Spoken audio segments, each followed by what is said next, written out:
Aren't you coming? No way. This is a big secret. I never show anybody my giving tree. Okay, I'll try.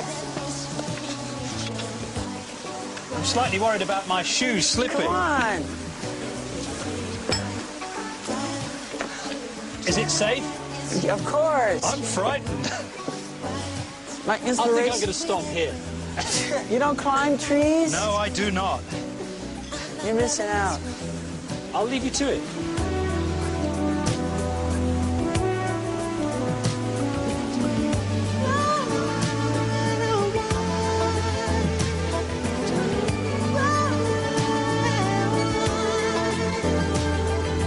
Looking out across the morning, the city's heart begins to beat. I love climbing trees. I think it's my favorite thing. Having water balloon fights and climbing trees. I think those two are my favorite. Don't you prefer making love or going to a concert, or you really mean that you prefer climbing trees and having a balloon fight? Yeah, water balloon fight. And you prefer that to anything else? Well, as my pastime fun, you know, can't compare it to performing. But other people play football, basketball. I like to climb trees.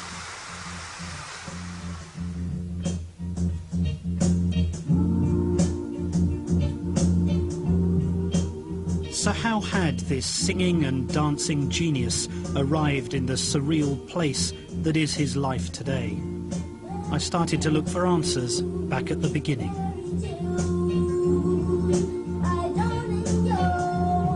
He played me his first single, Big Boy, which was released when he was just 8.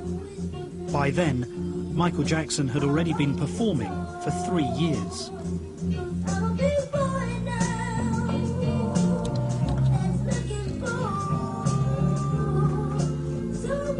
Do you remember when you first discovered that you had a special musical talent?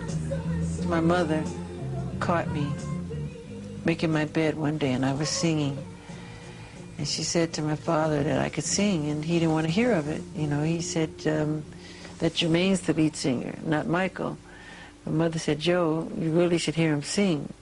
He can sing. She goes, no, Jermaine's the lead singer of the group, and that's it. She forced him to listen to me, and once he listened to me, from that moment on, I was the lead singer of the group.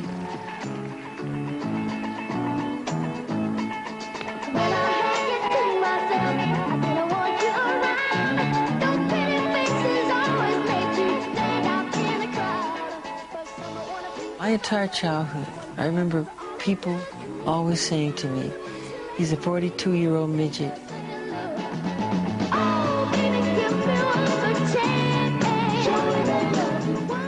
At first I didn't understand, but what they meant was the way I, moved on stage and the way I sang, like you say, the inflections or whatever. Did somebody teach you to do that? No, you can't teach that. You can't teach it. It has to come from inside. It's a gift, you know.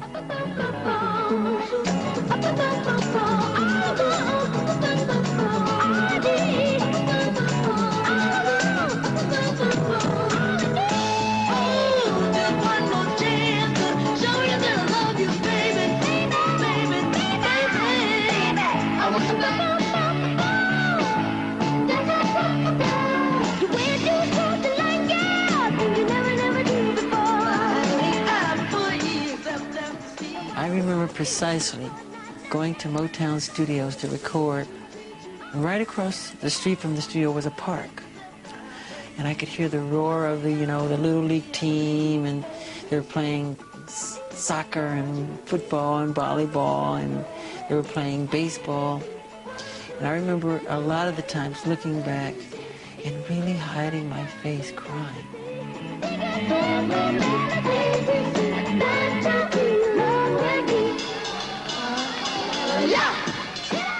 I wanted to play sometimes, and I couldn't, I had to go. Why couldn't? I had to go to the studio. Show me what you can do. Shake it, baby. Come on, make it, baby. Ooh, 1, 2, 3, baby. ABC, baby. Do, re, mi, baby. Hey! be practicing, you were very heavily disciplined by your father. What was that like?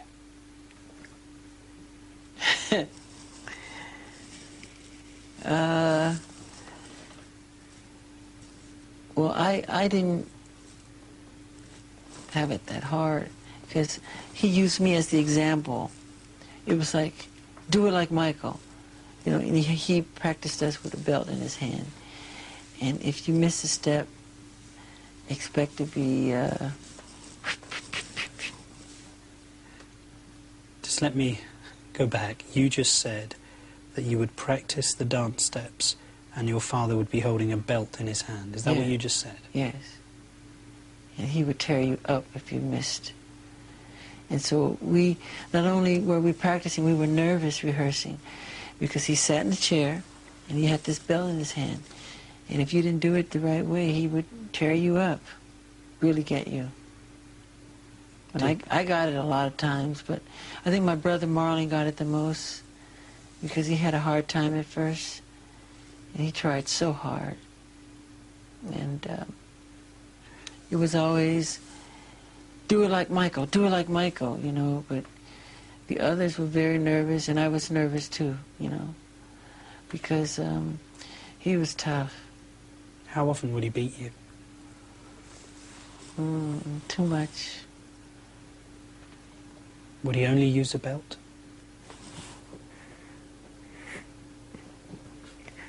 Why do you do this to me?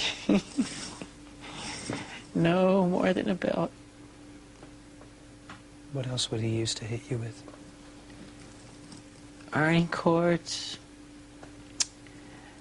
whatever's around. Throw you up against the wall as hard as he could. See, it's one thing to... But you were only a child. I know. You were a baby. I know. It's one thing to discipline. And you were producing successful records. I know. He would lose his temper. I just remember hearing my mother scream, Joe, you're going to kill him, you're going to kill him, stop it, you're going to kill him, you know, and I was so fast, you know, he couldn't catch me half the time, but when he would catch me, oh my God, it was bad. It was really bad. I looked up at the screen and couldn't help wondering what effect this violence had on young Michael.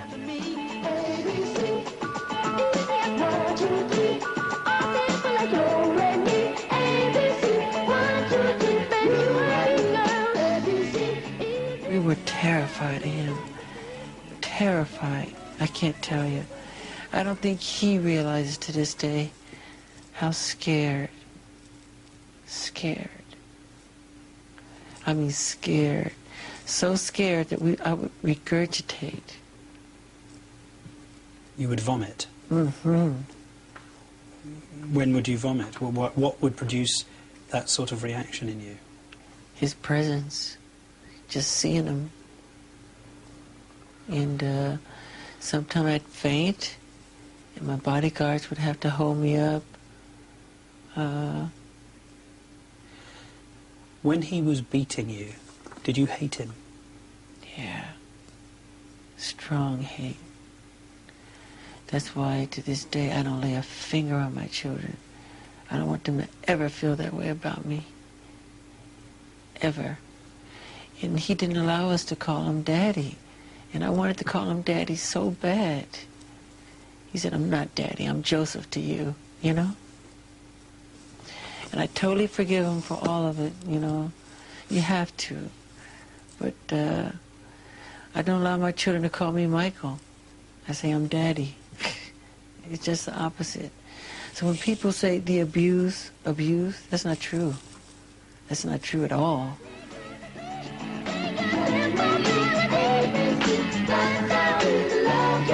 ABC, girl.